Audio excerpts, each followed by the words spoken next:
Jesus nos abençoe, nos proteja e nos ilumine hoje e sempre. Graças a Deus.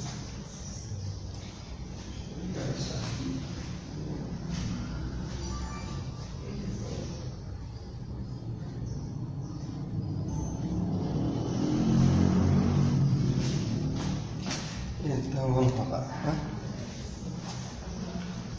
Aqui como é que vai essa conexão?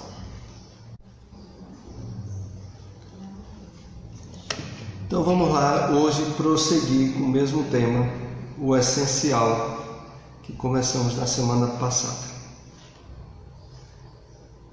E aqui do livro Vinha de Luz, capítulo 49, vamos fazer a nossa introdução e tentar ver uma ponte com o tema que a gente está tratando hoje. Todos nós, encarnados e desencarnados, oscilantes ainda entre a animalidade e a espiritualidade, entre o vale do homem e a culminância do Cristo, estamos constrangidos a batalhar até o definitivo triunfo sobre nós mesmos, pela posse da vida imortal. Vamos aqui fazer algumas observações e dar início de fato ao nosso estudo de hoje. Então, Emmanuel aqui nos chama a conscientização de que esse esforço todo que nós estamos tendo de espiritualização, de despertamento da consciência, não é só para nós encarnados. Esse trabalho é também para os desencarnados. E para nenhum dos lados é algo fácil.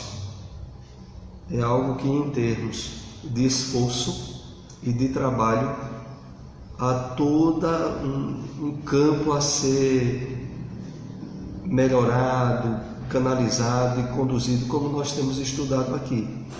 Por isso ele diz que, olha, quem é encarnado ou desencarnado oscila entre a animalidade e a espiritualidade,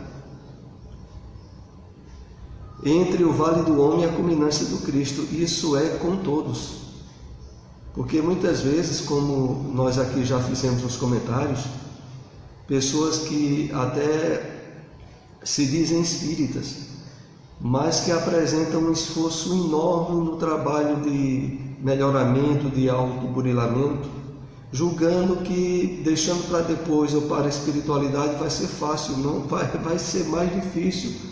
Ou, na verdade, o trabalho é grande, quer a pessoa esteja encarnada ou desencarnada.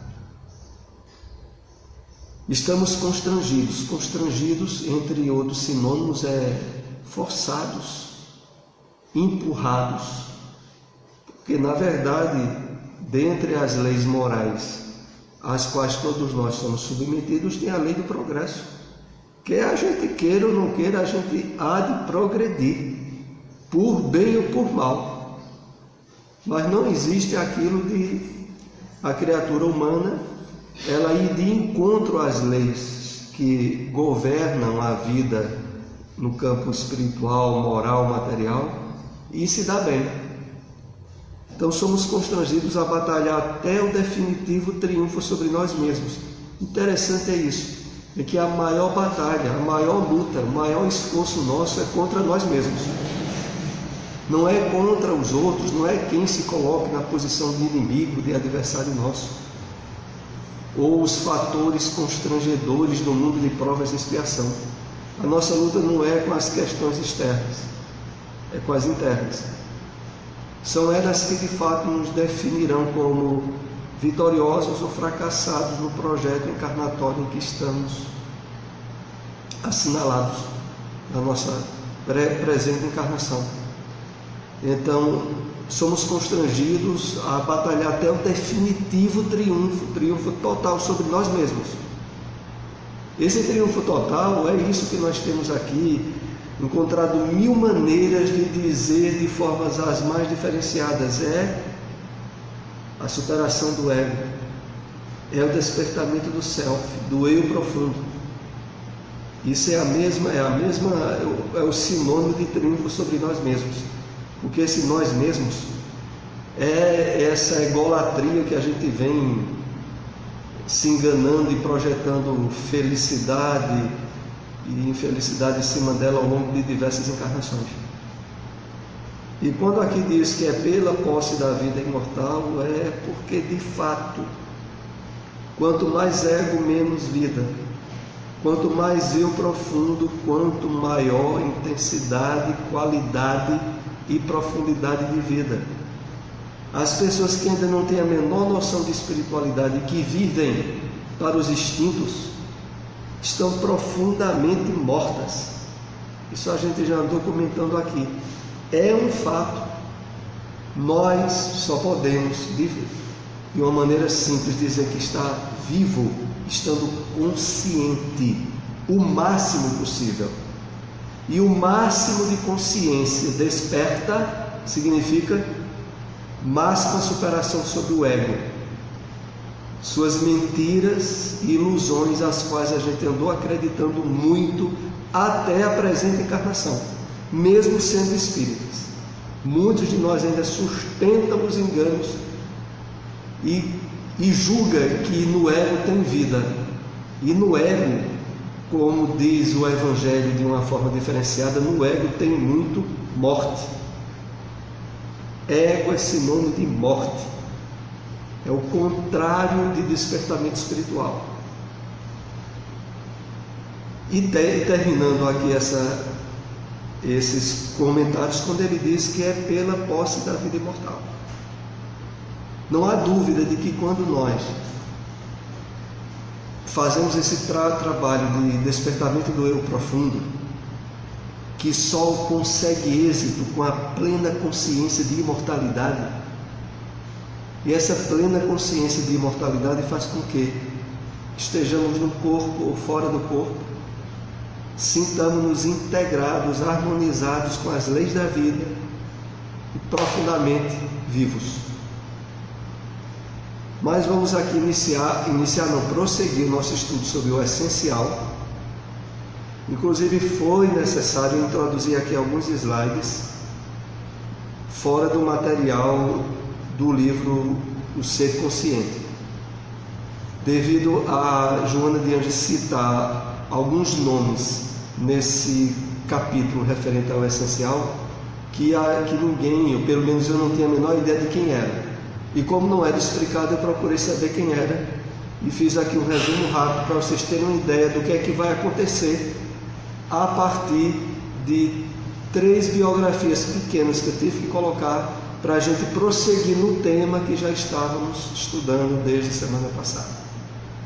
Então, essa parte da biografia, que é uma parte puramente didática, é apenas esclarecedora. A gente não vai se ater muito a ela, mas é interessante entender as razões porque ela cita lá na frente um nome, e para que a gente compreenda porque ela citou, é preciso anteceder outras biografias. Vamos ver agora o que é isso. Veja só, ela fala aqui desse Robert de Hope e não disse quem era. Eu tive que procurar quem era. Para eu saber quem era, eu tive que identificar uma pessoa. Os nomes vocês me perdoem, que, por exemplo, é um nome alemão, Georg Ivanovich Gurdjieff. Gurdjieff é um personagem na área filosófica que Divaldo Franco cita muito ele em palestras. E vamos entender o que é que tem a ver com esse assunto de hoje. Ele nasceu em 1866 e faleceu em 1949. Foi um influente filósofo. Ensinou que a maioria dos seres humanos não possui uma consciência unificada da mente, emoção e corpo. Já estão entendendo porque é que tem a ver com o estudo, né? E, portanto, vive suas vidas em um estado de hipnótico, sono acordado.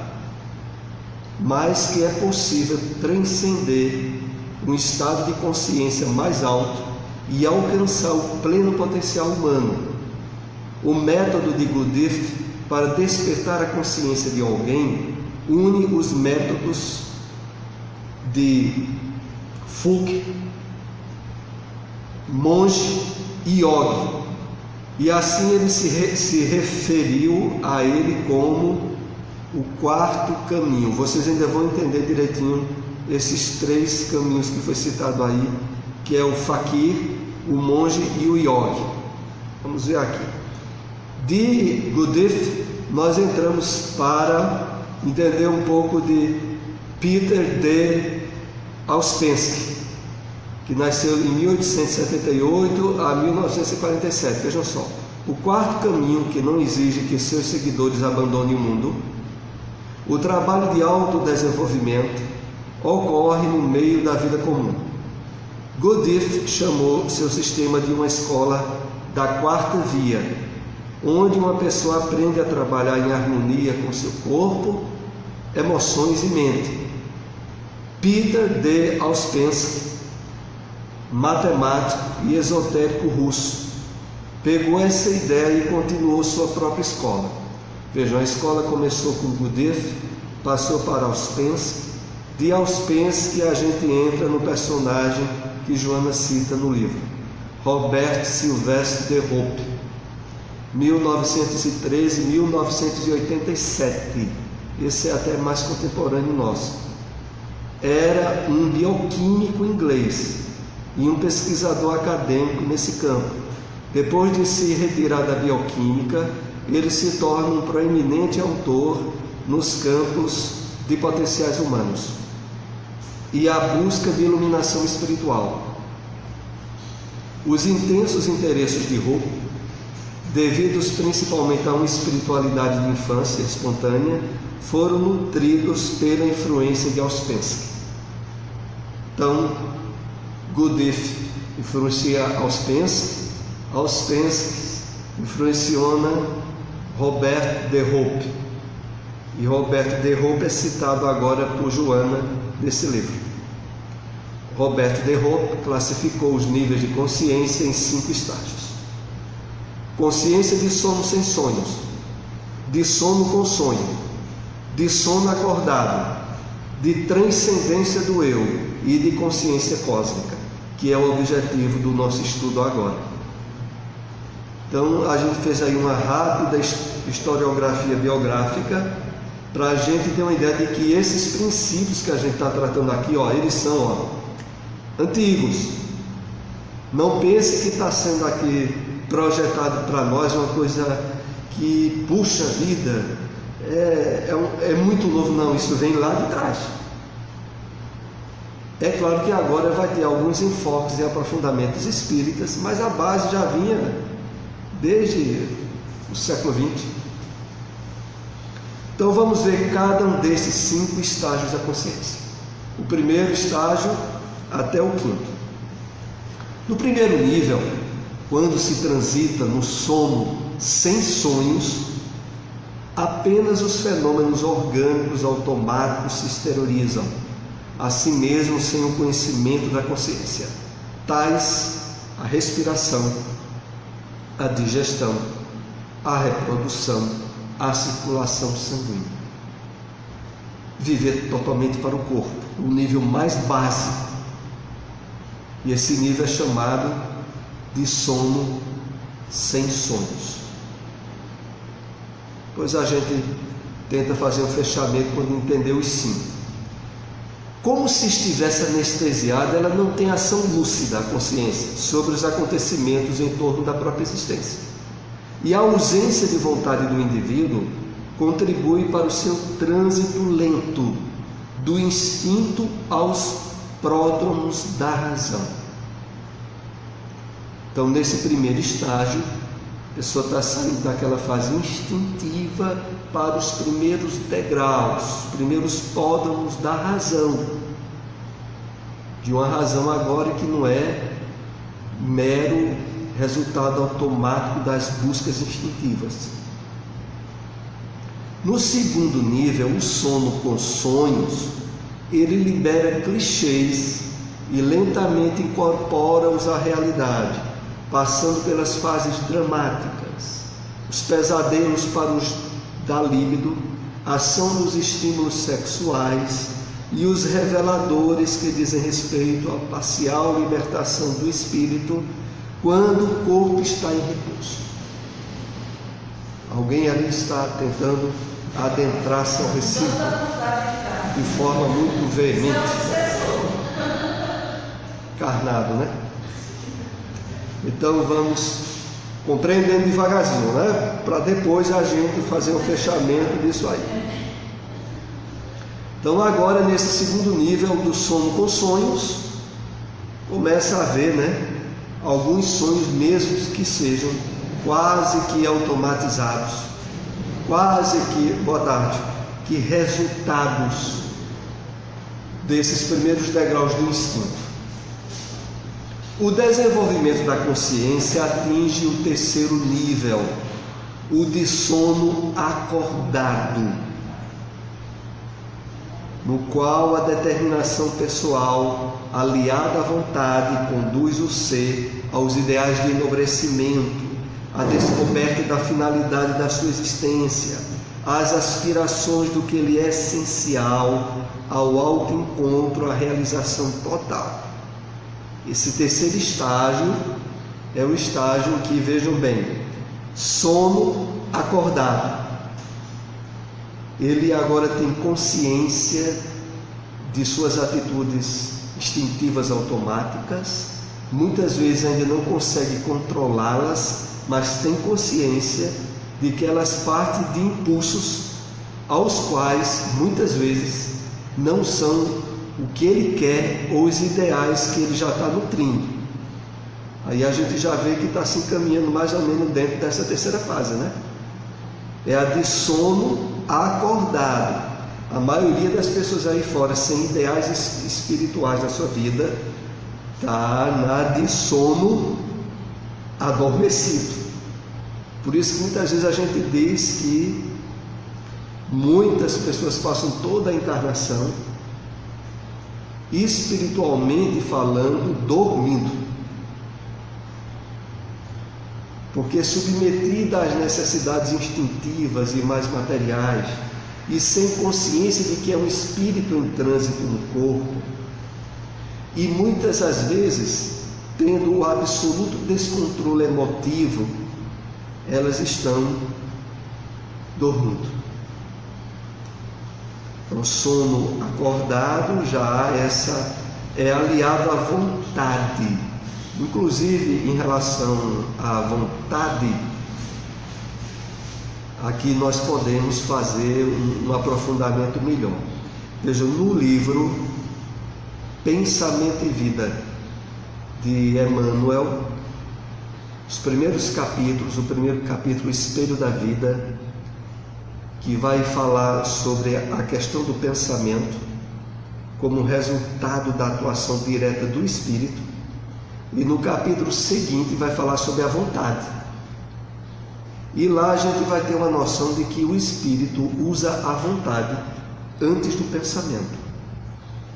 Ele há um nível sutil entre o que o Espírito quer e o que ele pensa.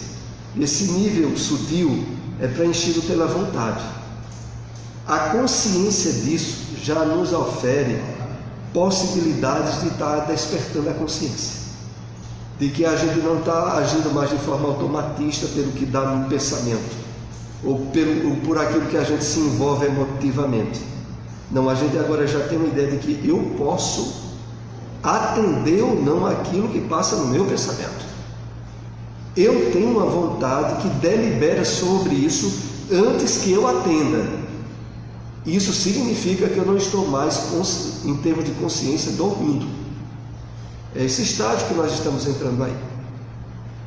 Então, conduz o ser aos ideais de enobrecimento, à descoberta da finalidade de sua existência, que não é mais uma finalidade puramente de ordem animal, material, às aspirações do que lhe é essencial, ao autoencontro, que nós estamos aqui nesse trabalho, a realização total.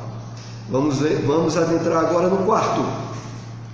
Naturalmente, a partir daí, ascende ao quarto estado, é a descoberta da transcendência do eu. É esse que a gente anda aqui falando sobre a necessidade de meditação, de percepção de que a personalidade nossa, aquilo que a gente se identificou durante muito tempo, tem um caráter de transitoriedade, que o nosso eu profundo está além disso, isso vem para essa descoberta da transcendência do eu, a identificação consigo mesmo, com a consequente liberação do eu profundo, realizando a harmonia íntima com os ideais superiores, seu real objetivo psicológico existencial. Nós estamos aqui, ou deveríamos estar, ou devemos esforçar nosso trabalho dentro desse quarto estado, porque esse quarto estado é o que prepondera esses livros de psicologia espírita, inclusive esse que nós estamos trabalhando aqui, que é o ser consciente. E o que é ele? Ainda enfocando mais algum aspecto: transcendência do eu. Eu aqui enfocado como persona, como a identificação que temos na presente encarnação, a transcendência disso durante a encarnação. Fazer esse trabalho é uma meta planificadora, felicitadora, e que faculta o trabalho do reino dos céus dentro de nós agora. Inclusive, depois desse capítulo essencial que nós estamos possivelmente hoje concluindo, o capítulo seguinte no livro Ser Consciente é a felicidade. E para que a gente adentre na compreensão dessa felicidade, essa transcendência do eu, ela tem que ser, pelo menos em termos de compreensão psíquica, mental, ser bem resolvido. Se a gente já vai querer se dar o direito de usufruir essa transcendência, é uma questão que diz respeito aos limites que a gente impõe a si mesmo. E aqui é interessante a gente refletir sobre isso, porque a maioria de nós espíritas, ou até mesmo não espíritas, a maioria da humanidade,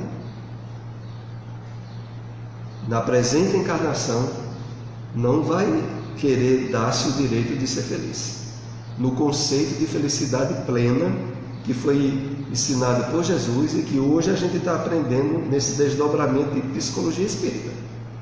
A maioria dos espíritas e não espíritas não vão se dar esse direito. É um direito que a maioria se nega a usufruir, porque habituou-se a gostar de sofrer. Nós já comentamos isso. A maioria da humanidade gosta, zela, protege, exatamente. Criou condicionamentos para sofrer. E nesses condicionamentos, ela tem aqui na Terra, no mundo de provas e expiação, toda uma estrutura materialista que endossa, estimula e empurra ela para continuar assim. Então, toda a estrutura na qual a gente vive no mundo materialista zela, quer que a gente não usufrua essa felicidade. E se a gente não fizer o esforço necessário para conquistar essa alforria, não vão nos dar. De maneira nenhuma. Inclusive porque por trás de todos esses fatores que são minados pela sociedade materialista, nós ainda temos, sabe quem? Os nossos amigos desencarnados do passado, os companheiros de vícios, de sofrimento. Aí eles não vão querer largar o ossinho, porque o ossinho é a gente. Então eles não vão, eles querem isso, acreditar nessa história de transcendência, despertamento de consciência. Isso é mentira, isso não existe.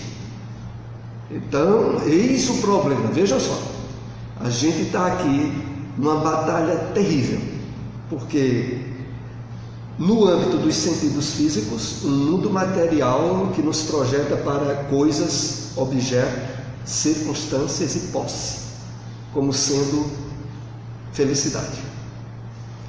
Do outro lado, na esfera da transcendência, o passado nosso traz resquícios de engano, de condicionamentos no sofrimento e de se impor estados de tristeza e de injustiça. E de acréscimo, os companheiros desencarnados. É muito atrapalho, podemos dizer, né? É muita coisa para atrapalhar.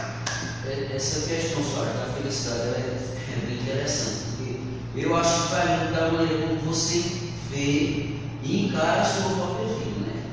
Porque ontem eu estava plantando e foi um plantão 24 horas de madrugada, eu estava no repouso, mas eu estava me sentindo feliz. E é um estado que a gente não fica tanto, não consegue permanecer muito tempo, mas que quando ele vem, a gente vê que assim, pequenas coisas é que fazem você ser feliz. São pequenas coisas, né? Isso aí, da visão que a gente tem. Isso aí já é fruto do terceiro estágio que a gente comentou anteriormente, aonde a pessoa já está na consciência de sono, mas desperta. Ela já percebe o diferencial, ela já percebe que pode comandar o pensamento, ela não é escrava do que pensa nem das emoções, e aí ela adentra-se nesse quarto estado, que é esse que a gente está comentando agora. A questão toda é esse passo delicado que a maioria de nós, já que esse estudo é voltado para os espíritas, eu vou comentar aqui só os espíritas, me incluindo inclusive. A maioria de nós não quer dar esse salto. No máximo a gente quer chegar ao terceiro estado, sabe? E ficar numa felicidade limitada, manietada, ainda de altos e baixos, acreditando na espiritualidade, mas muitas vezes tendo atitudes e comportamentos de quem não acredita. Viverem no pé do muro. A maioria dos espíritas vivem no pé do muro e não querem resolver a situação.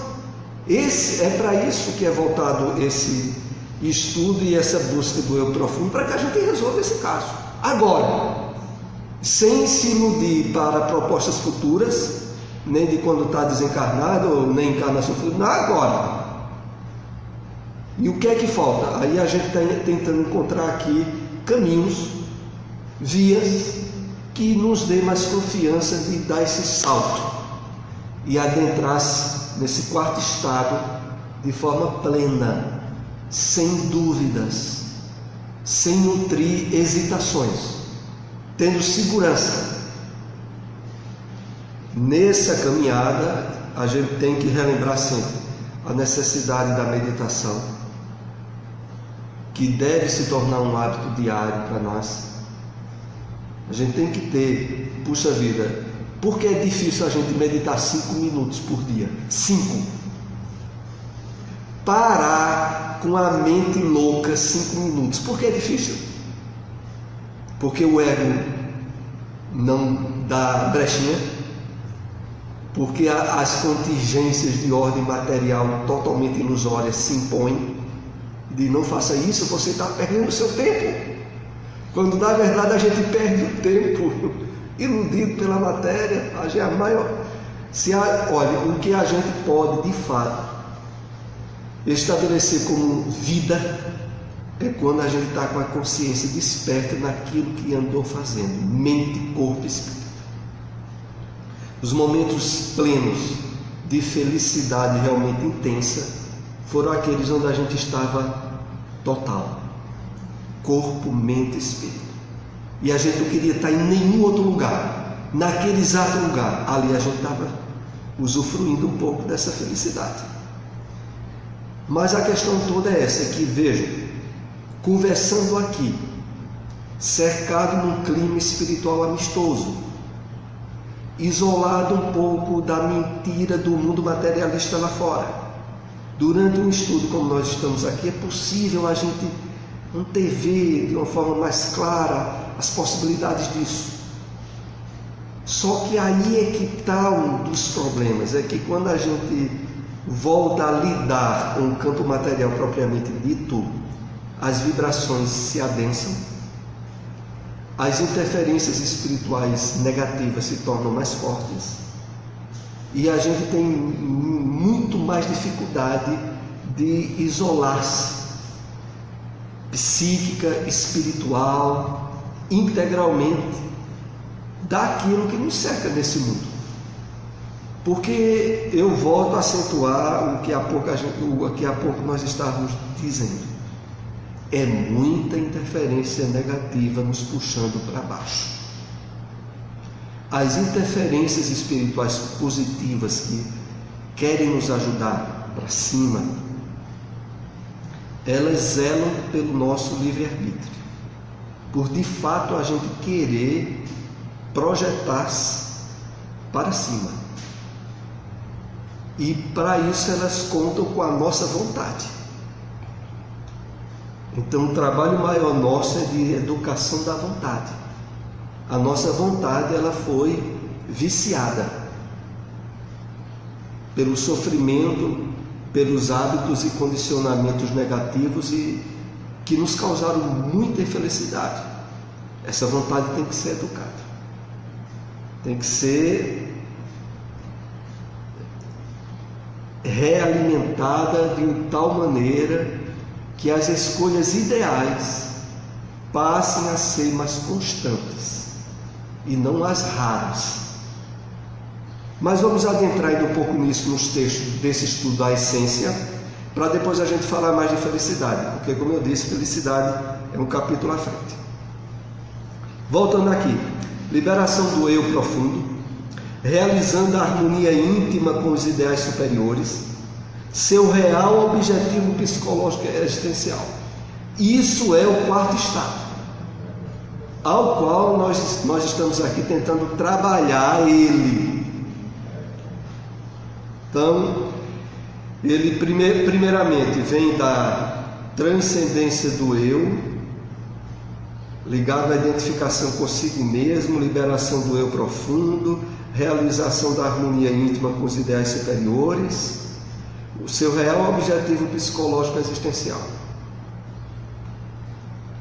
A superação dos conflitos, das angústias, a desidentificação dos conteúdos psicológicos afligentes permitem a iluminação. E a próxima é a meta da vinculação com a consciência cósmica, que é o quinto estado. Então, aqui ainda dentro do quarto estado, nós podemos nos beneficiar com a superação dos conflitos, das angústias, a desidentificação dos conteúdos psicológicos afligentes. Tudo isso a gente tem que fazer agora no quarto estado. Eles permitem a iluminação e a partir daí a próxima meta é a consciência cósmica. A questão nossa é atingir o nível aqui quando permitem a iluminação. Que a iluminação, que para os nossos irmãos orientais é o nirvana, para os físicos é o salto quântico no nível de consciência de vida cósmica mesmo, é algo que nós devemos, no nível de estudo, de conhecimento que o Espiritismo já nos propiciou e que esses encontros sobre psicologia espírita de Joana de Ângeles já nos abrem portas, é de a gente ter mais consciências desses novos passos. E essa consciência nova, ela vem a partir de quê? A partir das possibilidades diárias em que nós passamos a ser menos reféns dos conflitos, das desarmonias emocionais. Pois não? Sempre que vou fazer uma análise de um comparativo entre o budismo e o espiritismo, porque a gente vê que dentro do budismo tem muitos que alcançam esse estado de nirvana, porque eles já sabem trabalhar o seu eu como um fator ilusório, não tem tanta influência como nós, que somos de países originários do Ocidente e do capitalismo. Essas coisas também devem influir, suponho eu. É assim. Em termos de espiritualidade, a gente poderia dizer, veja, o budista, assim, eu não entendo muito do budismo, porque eu sou um estudioso do budismo. Ao pouco que eu vejo, eles vivem lá enclausurados, vivem lá naquele manso, vivem direto de meditação, aqui consta daquela meditação fugaz e tal, que é totalmente diferente do nosso estilo. A gente vive num ambiente de agitação, de trabalho, de educação de filhos e tal, e muitos deles nem casados são, até para preocupação familiar. Certo, qual é? Em cima disso, Pronto. das facilidades que eles alcançam, porque não tem os empecilhos que nós temos. Mas veja, o que ocorre é o seguinte: até em termos populacionais, a Índia, a China, são as maiores populações do mundo. Então o que é que ocorre? Atingir o nível de iluminação, o nirvana, para a quantidade de hindus e de orientais que tem para lá, é um índice pequeno. É a semelhança, eu até diria, de orientais, quer no espiritismo ou no cristianismo de uma forma mais ampla. Alguns atingem um nível de transcendência, de vivência espiritual bem elevada e que seria comparável às possibilidades que as doutrinas budistas ou hinduístas oferecem. A questão toda, que eu acho assim mais importante, é que o Espiritismo veio, e essa é a grande função, não veio para substituir religião nenhuma, mas veio para ajudar todas, inclusive as orientais e a budista. Porque a grande maioria de budistas e hinduístas, mesmo eles tendo certeza da reencarnação, eles vivem de forma conflitiva como vivem os ocidentais, a maioria deles. Lá eles têm umas castas, têm um problema de conflitos sociais absurdos, com a própria ideia de reencarnação que eles acreditam. Eles acreditam em reencarnação, mas vivem se hostilizando em classes sociais, sabendo que podem reencarnar naquela que eles hostilizam. Então eles têm conflitos de vivência como tem o cristão, como a maioria dos cristãos também tem. O Espiritismo veio para oferecer subsídio a todos, para que através, inclusive, da associação do conhecimento da reencarnação com a essência do Evangelho pregado pelo Cristo, facilitar o maior número de pessoas a atingir esse nível de iluminação, que inclusive nós estamos tratando aqui nesse estudo. Então veja, um estudo como esse que nós estamos tendo aqui, que vai nos oferecendo material para que a gente leve a sério e perceba como possível de resolver isso nessa vida. Vamos dizer que alguns de nós, ao longo desse estudo e outras aulas que vêm à frente, consiga trabalhar um nível de despertamento espiritual mais qualificável. Maravilha! Isso já é o fruto desse esforço que é a meta maior do Espiritismo. A questão toda é que parece até engraçado, mas a gente sabe que não é, porque muitos espíritas têm inúmeras provas de reencarnação, de imortalidade da alma, às vezes de familiares, de pessoas próximas a ela, têm certeza, mas vivem como se não tivessem. Vivem de uma forma materialista, imediatista, como a maioria das pessoas que não tem essas convicções. Isso é o que a gente mais vê. E é um absurdo. E só que a maioria que vive assim não percebe o absurdo em que vive. Dizem assim: eu não tenho reencarnação, tenho certeza, dúvida nenhuma.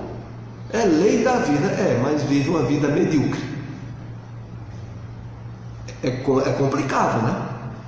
É claro que quando nós há pouco citamos, temos a visão do inconsciente profundo, sabemos da bagaceira do passado que vive atrapalhando o consciente atual, temos consciência de que as vibrações magnéticas espirituais na Terra, ao redor da Terra, são todas vinculadas à ilusão e à mentira, e elas nos influenciam. Então, quando a gente tem essa visão, compreende, porque muitos espíritas agem assim, mas compreender não é aprovar. Essa é a diferença. Estudando, sabendo das interferências espirituais, do magnetismo de um mundo materialista, a gente entende e compreende tudo, mas isso não justifica. Porque é querer justificar o sofrimento e a infelicidade como sendo escolhas coerentes a quem usa a razão. Não são coerentes de maneira nenhuma. O espírita que é chamado muitas vezes a usar a fé raciocinada, e aí tem uma vida desraciocinada, cheia de conflitos e de sentimento de culpa e de problema. É uma confusão. Então, à medida em que a gente vai despertando a consciência do eu profundo, vai encarando de forma mais constante as nossas atitudes, nossos pensamentos, e vai usando a meditação, como a gente citou, um trabalho novo começa a ser feito dentro de nós. Então, a próxima meta é a vinculação com a consciência cósmica. Estamos chegando próximo ao final do estudo desse capítulo. A gente possivelmente hoje adentre já na questão da felicidade. Em qualquer nível, porém, a partir do sono com sonhos, a vontade desempenha um papel relevante, impulsionando o ser a novas realizações e conquistas, completadoras, que enriquecem o arsenal psicológico, amadurecendo o essencial à vida e selecionando do amontoado egóico do supérfluo. Vamos comentar isso, é o penúltimo slide sobre o essencial. Em qualquer nível, porém, a partir do sono com sonhos, que é aquele nível segundo, a vontade desempenha um papel relevante, impulsionando o ser a novas realizações e conquistas completadoras que enriquecem o arsenal psicológico. Há pouco eu havia explicado a questão de que, olha, não podemos confundir vontade com pensamento. Vontade vem antes do pensamento, portanto vem antes de sentimento e vem antes de emoções. Então, não. A vontade, no livro Pensamento e Vida de Emmanuel, ele considera como sendo o meio, o veículo pelo qual o espírito aciona o pensamento. O pensamento que dá origem a sentimento, desejo, emoção, tal, ele vem após a vontade. Só que isso é muito sutil.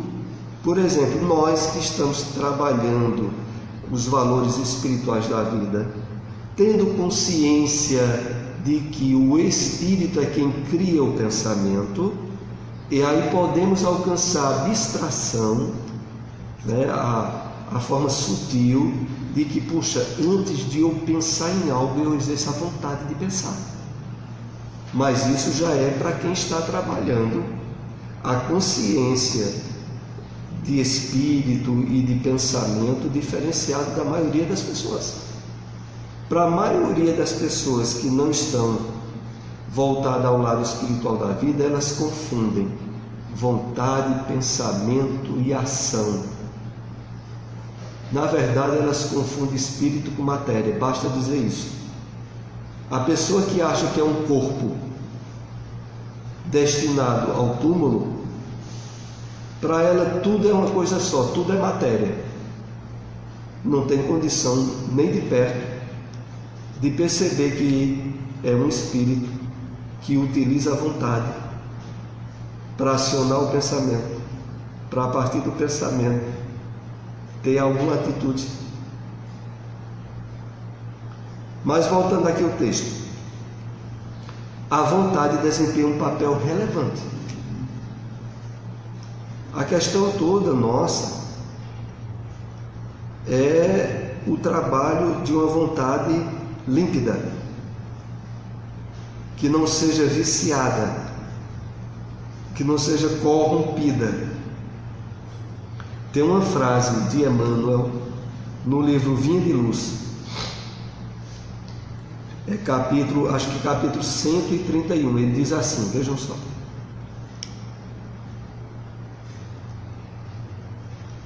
o divino mistério da fé viva, vejam que coisa esquisita, para a gente entender um pouco sobre até a questão da vontade. O divino mistério da fé viva é problema de consciência cristalina.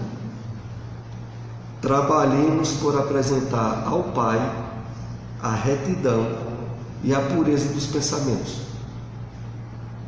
Vamos destrinchar isso para a gente entender onde entra a questão da vontade, que precisa deixar de ser viciada, que precisa estar purificada e estar sob o comando do nosso espírito, que agora entende, deve estar em harmonia com as leis de Deus. Então, voltemos ao início da frase. O divino mistério da fé viva. A fé viva é a convicção nos nossos atos, nas nossas atitudes, da existência em termos de espiritualidade plena. Por exemplo, possivelmente nenhum aqui de nós está vendo espíritos desencarnados agora, mas o conhecimento que a gente tem da realidade espiritual deixa para nós bem claro que normalmente, cada encarnado é acompanhado por 4 desencarnados, e que os espíritos procuram os ambientes aonde as pessoas se juntam com gostos e tendências em comum. Então, se a gente está reunido aqui com a tendência ou gosto pelo cultivo de valores espirituais do Evangelho, é mais um fator que diz o quê? Espíritos que simpatizam com esse tipo de atividade se associam. Se a gente está aqui num grupo aqui de 8, 10 pessoas, a possibilidade de muitos espíritos desencarnados é grande. Mas para quem está trabalhando a fé viva, ele já tem certeza. Ele não tem questão nem de dedução. E aí Emmanuel diz assim: o divino mistério da fé viva é problema de consciência cristalina. O que ele está querendo dizer com isso? Consciência cristalina é pelo seguinte, vejam: o que bloqueia, o que mais impede a gente de acreditar na espiritualidade, na vida pós-morte, na eternidade da existência, são os grilhões que nos prendem ao mundo das ilusões. As coisas ligadas à matéria, os instintos, as necessidades físicas, elas nos envolvem nas vibrações da matéria. E como diz o Evangelho, são vibrações de morte. Viver voltado para a matéria é viver morto. Isso, de forma quase que literal, está nas cartas de Paulo. A matéria vive em briga com o espírito. A maioria das pessoas estão mortas e não sabem, né? A gente tem que ter muito cuidado para não entrar no grupo, porque a maioria está morta e não sabe. É porque quando eu cheguei já tinha começado, mas o estágio que normalmente a gente consegue atingir, qual é o estágio que a gente normalmente fica de consciência? Pronto. A maioria, você se refere aos espíritas, à maioria do mundo materialista? Do povo em geral. O povo em geral não passa do segundo nível, que a gente falou há pouco, que eles têm consciência de sono com sonhos. Sonha de noite, e de dia estão dormindo. Dorme de dia e sonha de noite. Na verdade, nem de noite nem de dia estão vivos, estão mortos acordados e mortos dormindo. Para uma realidade, para a gente já. A gente é para estar pelo menos no terceiro estágio, que é aquele estágio que a gente viu de sono acordado. A gente tem já lucidez, percebe quando toma atitudes impensadas, quando dorme já pode ter um nível de consciência de desdobramento que já outros não têm. E a gente está naquele terceiro estágio. O quarto estágio é esse que a gente se propõe durante esses estudos, que é o da busca do despertamento do eu profundo, da consciência espiritual eterna, que leva ao estado de iluminação. Esse trabalho que a gente está tendo aqui, ele bem aprofundado, bem vivenciado, levaria-nos ao nível de estar encarnado com consciência de eternidade, e faculta com que a gente possa viver um nível de felicidade que não depende de pessoas, de circunstâncias, de nada no mundo material. Você pode estar enfrentando uma doença grave, você pode estar enfrentando um problema sério de família, e você tem o seu nível de paz interna preservado. Você lida com as coisas, o problema tem a influência, causa impacto em você, mas está sob controle. E você exerce o controle. E aí você está trabalhando bem dentro desse quarto nível. Mas voltando aqui a esse slide para a gente encerrar esse tema hoje, o essencial. E hoje possivelmente iniciar o tema da felicidade. Então, completadora, vamos dizer aqui do meio aqui, o ser, há novas realizações e conquistas completadoras, que enriquece o arsenal psicológico, amadurecendo o essencial à vida e selecionando do amontoado egóico do supérfluo. Olha, nós vivemos muitas vezes tão presos ao supérfluo, ao ilusório, ao material, que é muito comum quando as pessoas começam a levar mais a sério a questão da sua espiritualização, surgir ou comentários, ou surgir até dúvidas nela mesma, e, poxa vida, será que eu não vou me tornar uma pessoa sem sentimentos? Sem envolvimento com as coisas? Sem emoção? Afinal de contas, essa caminhada não vai me levar a um nível de ser um ser, como se diria, alienado da realidade material? Vejam como essas questões surgem, e vejam como é que isso é para estar muito bem resolvido em nós. A questão toda é que nós nos acostumamos a sentimentos e a emoções de conflito, de dor, de infelicidade. Quando agora a gente começa a fazer um trabalho de iluminação espiritual, de despertamento do eu profundo, aí resquícios do ego doentio, ele vem dizer a nós: cuidado, você vai acabar se tornando um santo, ou alguém que depois não sente mais nada. Menino, a questão é que a gente só sentiu as coisas, os valores, da forma distorcida e conflitiva, tirando essa bagaceira de sofrimento que a gente traz de outras encarnações. O resultado, sabe o que é? É sentir e viver a vida, as emoções e os sentimentos da forma mais intensa e plena possível. É viver muito melhor, não é viver alienado. Alienado vivem toda a sociedade submetida à ilusão da matéria. Essa vive alienada, engolfada no ego, no egocentrismo, no egoísmo. Essa vive alienada e sofrendo muito. Mas nós somos alvo de uma proposta de viver muito melhor intensamente.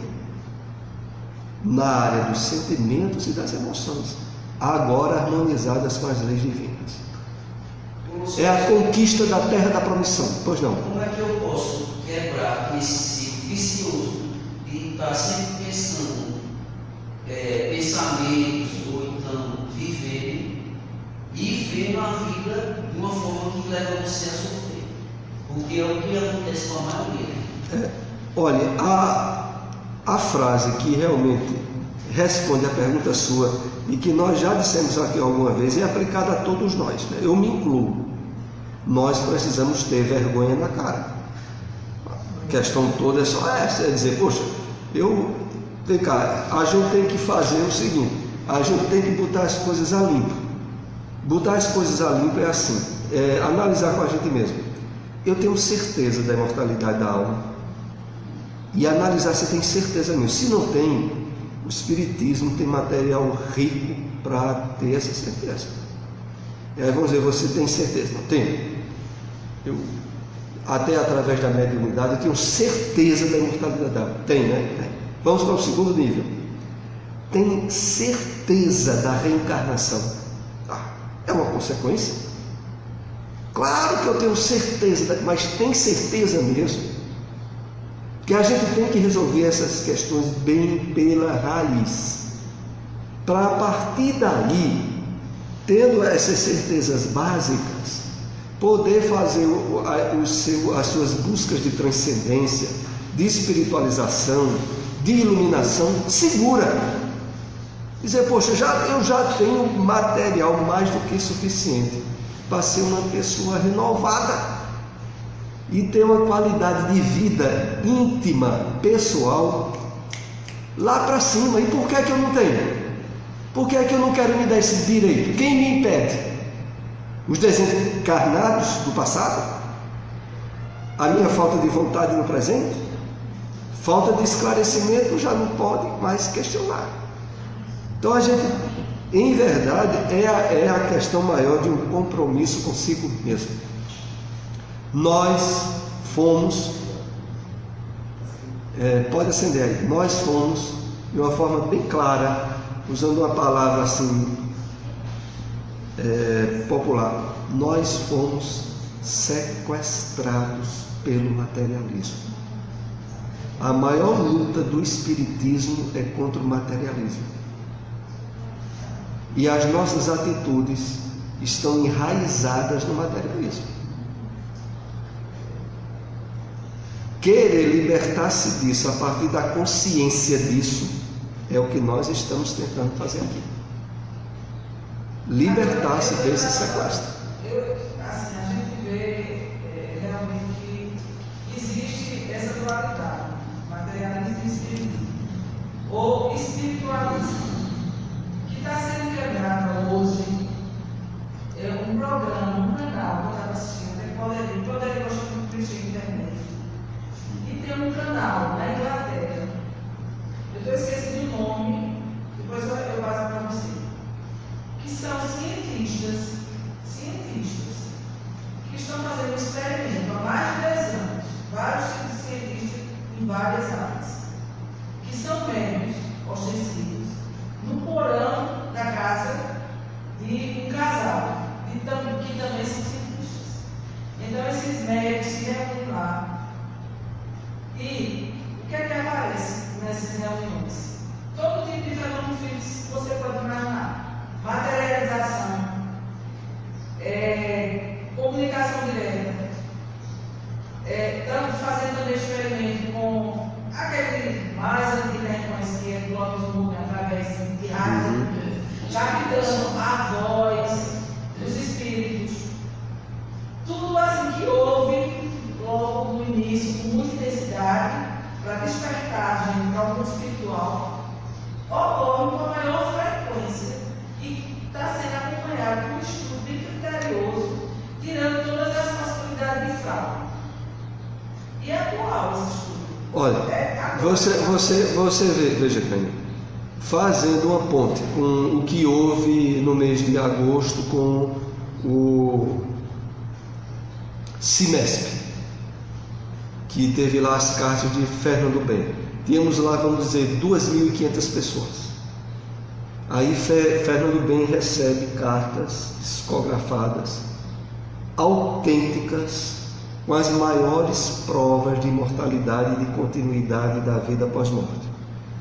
As pessoas envolvidas ali no magnetismo espiritual do encontro, já a maioria delas simpatizantes do espiritismo ou espíritas, saem do evento convictas. A imortalidade da alma, a justiça de Deus, a reencarnação, é certo, até não serem envolvidas pelo magnetismo do mundo materialista. Só até aí. Porque a grande maioria, se não for feito, como nós temos tido muito essa proposta aqui, um trabalho de meditação, de conscientização do eu profundo, de desidentificação do mundo material, se a gente não fizer um trabalho disso com a gente mesmo, pode botar provas, certeza, perdido porque a gente vive, isso é algo em psicologia taxativa, nós recebemos a todo instante influência dos outros e somos influenciados. E aí você veja, qual é a influência que a gente recebe na Terra? Bilhões de pessoas materialistas. E do mundo espiritual, bilhões de espíritos materialistas, que acham inclusive que não houve nada com eles. Essa influência toda está sobre a gente. Emergir, desconectar-se com isso exige esforço e vontade. Vontade desperta. É esse trabalho que a gente está tentando fazer conosco mesmo ao longo desses estudos. Vamos aqui para o último slide desse estudo. Apesar de que nós vamos iniciar hoje o capítulo sobre felicidade. Psicoterapeuta excepcional, com a sua visão realista e criativa, Jesus definiu a necessidade de buscar-se primeiro o reino dos céus, pois que esse final ensejaria a conquista de todas as outras coisas. É óbvio que, ao se adquirir o essencial, todas as coisas perdem o significado, por se encontrarem destituídas de valor face ao que somente é fundamental. Esse é o último slide, está no finalzinho dos textos desse capítulo do livro O Ser Consciente. Então, olha, todo esse trabalho que a gente está tendo aqui é um trabalho que poderíamos até dizer didático, de falar com palavras novas e situações novas daquilo que já foi essencialmente falado no próprio Evangelho do Cristo. Por quê? Todo esse esforço aqui de despertamento do eu profundo é o quê? É a busca, a conquista, a realização da terra da promissão, do reino dos céus que está dentro de nós. E que foi obliterado, foi coberto, tapado pelas mentiras do mundo material e pelo jogo dos sentidos do mundo das formas. O trabalho que agora tem na chamada psicologia de Joana de Anjos é tratar disso aí de uma forma mais contemporânea, mais nova, mas é o mesmo que está lá no Evangelho. Porque quando Jesus disse assim, buscai primeiro o reino de Deus e as demais coisas vos serão dadas por acréscimo, ele estava dizendo isso que a gente aqui disse em outras palavras. Desperta o teu eu profundo, que tudo está resolvido. Se tu acordar espiritualmente, acabou. Todo o projeto, toda a tua busca, todo o teu alvo de progresso, de evolução, está nisso. O teu espírito acordar para a realidade essencial dele mesmo. Essa é a meta maior, que é a mesma que Jesus disse ao indicar para nós que procurássemos primeiro o reino dos céus, porque as demais coisas seriam dadas por acréscimo. Enquanto a gente fica rodando em círculos, reencarnando, desencarnando, reencarnando, iludindo-se com questões da matéria, a gente se desvia do caminho que foi a proposta do Cristo. Então esse é o último slide dessa parte sobre o essencial. Nós vamos agora começar sobre felicidade, que é o próximo capítulo aqui. Vamos entrar aqui nesse novo tema aqui, né? Então o essencial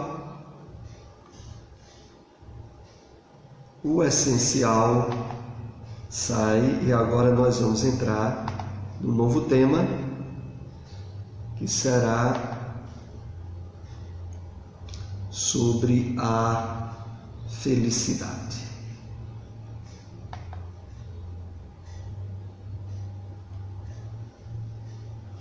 Sobre esse tema felicidade, quem quiser ler uma reportagem que saiu super interessante, se eu não me engano foi do mês passado. A reportagem de capa é a felicidade, é muito interessante, né? Porque ele fala que a gente é como se o nosso cérebro precisasse ser enganado para a gente poder ficar se sentindo feliz. A gente buscando sempre coisas que fazem a gente se sentir bem, e não tem como a gente ficar 100% todo momento se sentindo assim. Tem toda a reportagem. Aí é bem interessante, cara, porque é muita informação. Mas quem quiser dar uma procurada na internet. Foi de qual o dia que tu disseste? Na super interessante. Acho que foi no mês passado. A reportagem de capa dela. Deixa-me ver aqui um pouco onde é que está isso aqui. Um instantinho só.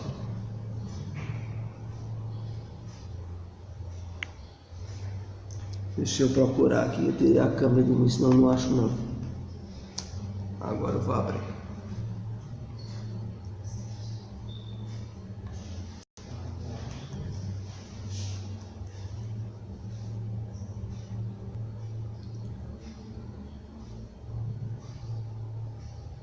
Você passou por ela.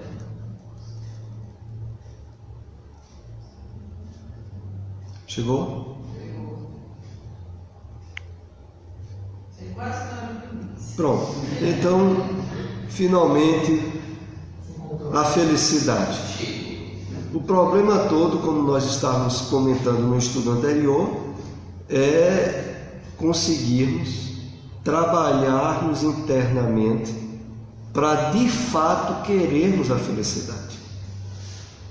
Porque para a maioria das pessoas, e poderíamos dizer aquelas que ainda estão afastadas das razões espirituais da vida, elas jamais irão conseguir ser felizes. Porque enquanto estiverem envolvidas no jogo da ilusão dos sentidos, felicidade aqui, claro, que nós iremos inclusive ver isso, não aquela que seria o resultado de uma alegria permanente. Não, é de um nível de plenitude, de paz, de bem-estar interno, que não depende de fatores externos. É essa felicidade que é proposta nesse estudo de psicologia de Joana de Ângeles. Uma felicidade que não está sob o controle das circunstâncias da vida, mas que foi conquistada e definida pelo próprio Espírito ao identificar-se com a espiritualidade em termos de plenitude. Vamos ver aqui o primeiro slide. O sentido, o significado da vida centra-se na busca e no encontro da felicidade. Constitui o mais frequente desafio existencial, responsável pelas contínuas realizações humanas. Confundida com o prazer, descaracteriza-se, fazendo-se frustrante e atormentadora. Esse é o primeiro ponto, né? Que inclusive eu sempre acho positivo esclarecer uma diferença importante, porque quando nós lemos no Evangelho segundo o Espiritismo, no capítulo Bem-aventurados os aflitos, capítulo 5, um dos títulos do capítulo 5 é o seguinte: a felicidade não é deste mundo. E tem muitos espíritas que, fazendo uma leitura rápida por cima, e não tendo tido ainda essas oportunidades de estudo que nós estamos tendo aqui, e quando lê isso, diz logo, né? Eu sabia, aqui na Terra ninguém é feliz. Felicidade não é deste mundo. Aí o Evangelho diz, e talvez nem leia o contexto em que o Evangelho trata a questão. Porque, na verdade, a experiência humana que nos chega aos ouvidos é de que a experiência de felicidade sempre traz frustrações. A pessoa vivia com alguém muito feliz até que a morte chegou, ou uma doença grave, aí acabou a felicidade. Uma pessoa era feliz quando estava jovem, com muita saúde, mas aí vieram os anos, dificuldades orgânicas, surgimento de doenças. Agora a pessoa não é mais feliz. E, portanto, a felicidade não é deste mundo. É esse o conceito que a maioria das pessoas tem. E às vezes espíritas, infelizmente. Mas o contexto que é colocado no Evangelho segundo o Espiritismo, e que é perfeitamente harmonizado com o que nós estamos estudando aqui, é de que a felicidade que não é deste mundo é aquela que é proposta pelo mundo materialista e enganador. Essa não é deste mundo, não. Se a gente espera ser feliz quando tiver ótima condição financeira, ótima família, ótima saúde física, psíquica e espiritual, não ter maiores problemas na vida, pronto. Você está no caminho da felicidade proposta pelo mundo. E sem dúvida nenhuma, 100% para ser frustrado. Porque a gente vive no mundo de provas e expiações, aonde agarrar-se a pessoas, coisas, situações, circunstâncias, é querer enganar a si mesmo. Então essa não é a felicidade que é proposta pela espiritualidade para nós. A que é proposta para nós, ela é possível, de realização plena neste mundo, quer estejamos encarnados ou desencarnados, porque ela não advém de facilidades ou de satisfações externas, ela vem de conquistas internas, de despertamento de significado profundo da vida.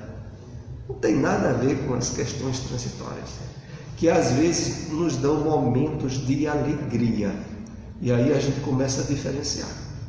Momentos de alegria que a gente pode usufruir no convívio familiar, numa situação de trabalho muito boa, muito benéfica, muito compensadora, ótimo. Momentos de alegria que não podem ser confundidos com felicidade, do ponto de vista espiritual que nós estamos tratando aqui.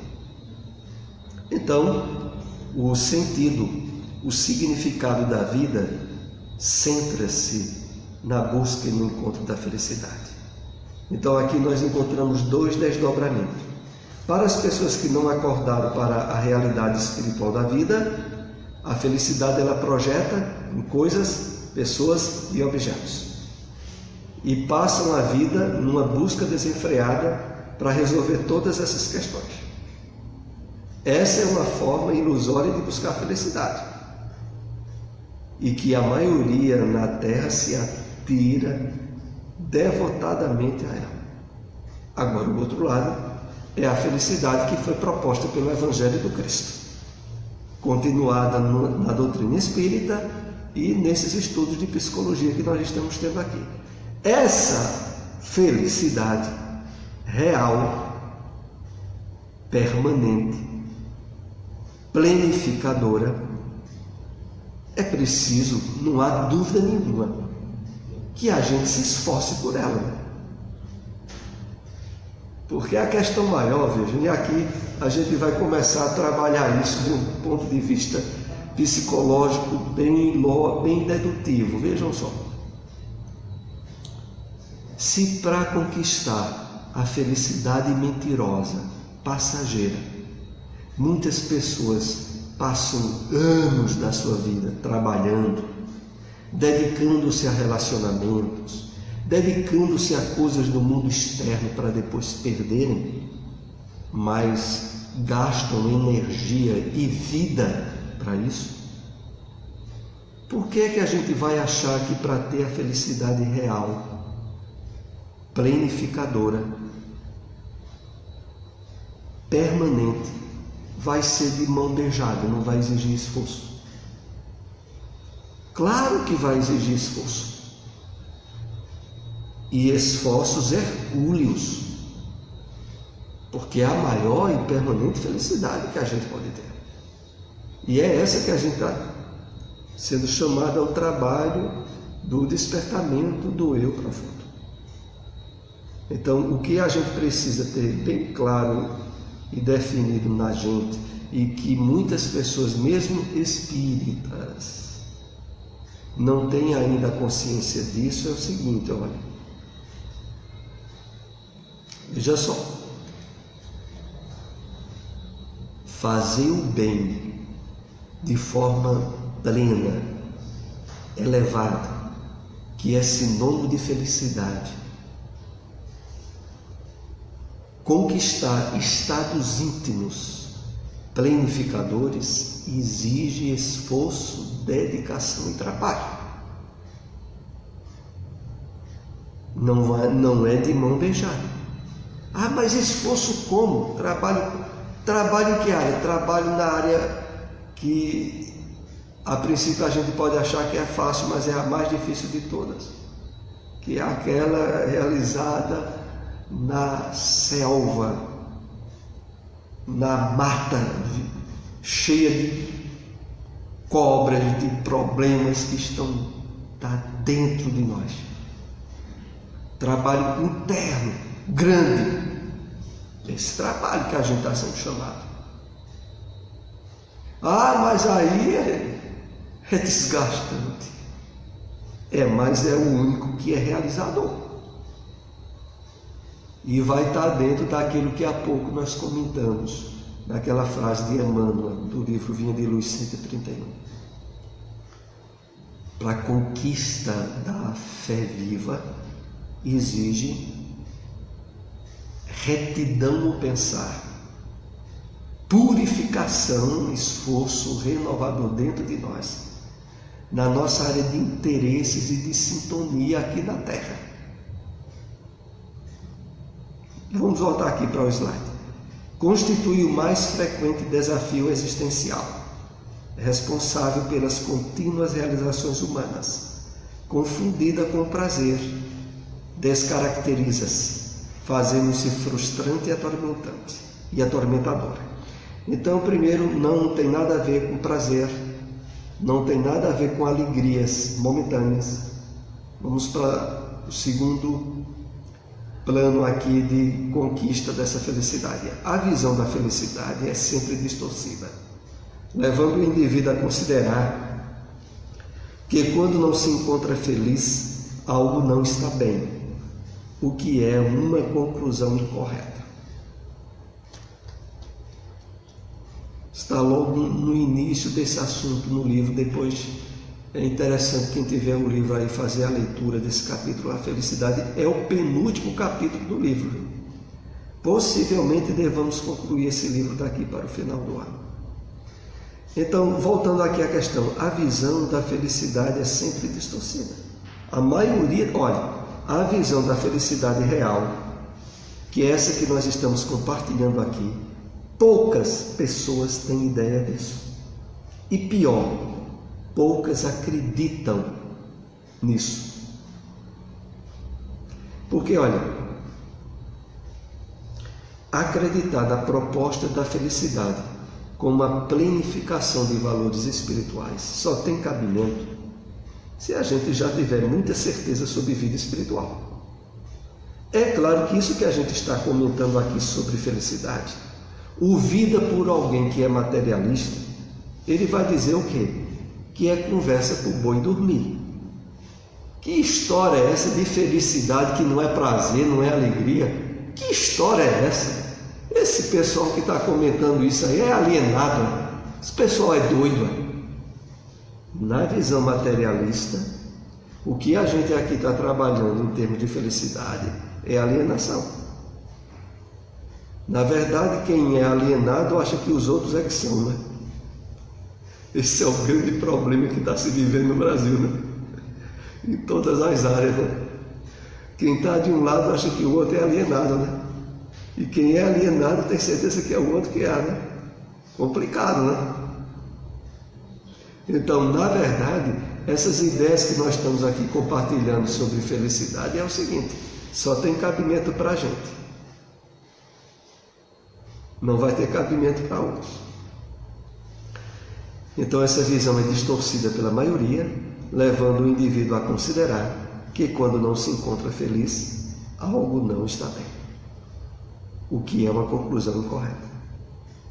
Então, não é porque, por exemplo, qualquer um de nós, por exemplo, pega uma virose, fica doente, está com febre alta,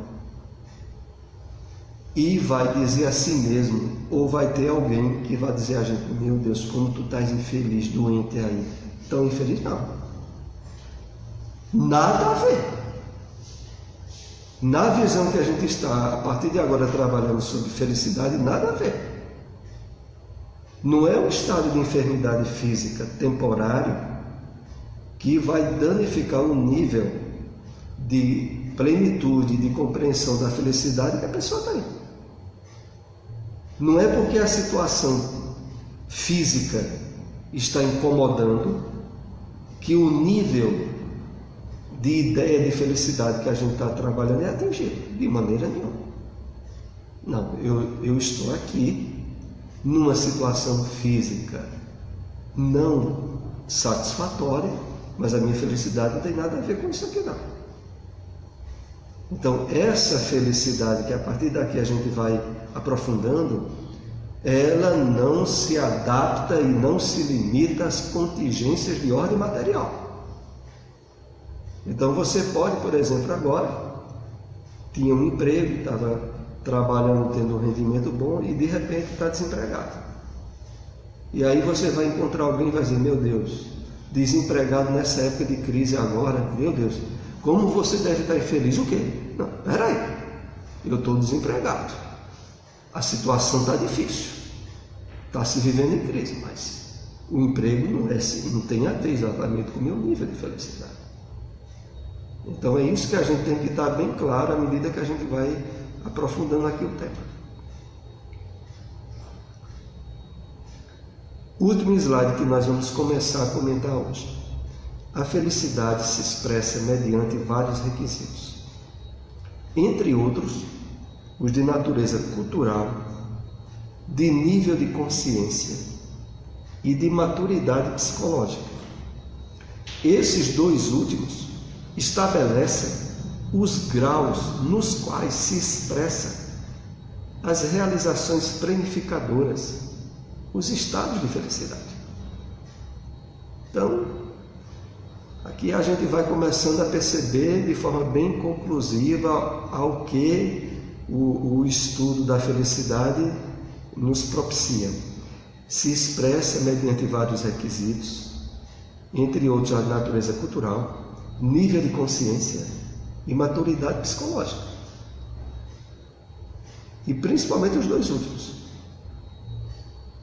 Então, se nós estamos agora trabalhando um nível de consciência mais profundo, de despertamento do eu profundo, de maturidade psicológica, nós estamos nos encaminhando às possibilidades ideais da conquista do que de fato é felicidade aqui na Terra, que é o objetivo desse nosso estudo.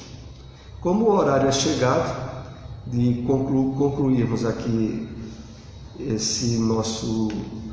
O tema, claro, vai prosseguir no próximo estudo, que vai ser novamente 4 horas da tarde. E deixamos aí as possibilidades de leitura do livro para que a gente aprofunde bem agora a questão da felicidade e consiga perceber e libertar-se dos condicionamentos dos hábitos de infelicidade que nutrimos durante muito tempo e que agora devem ser plenamente superados. Então vamos para a prece de encerramento. Pedir aí a nossa irmã Edília para fazer a prece de encerramento.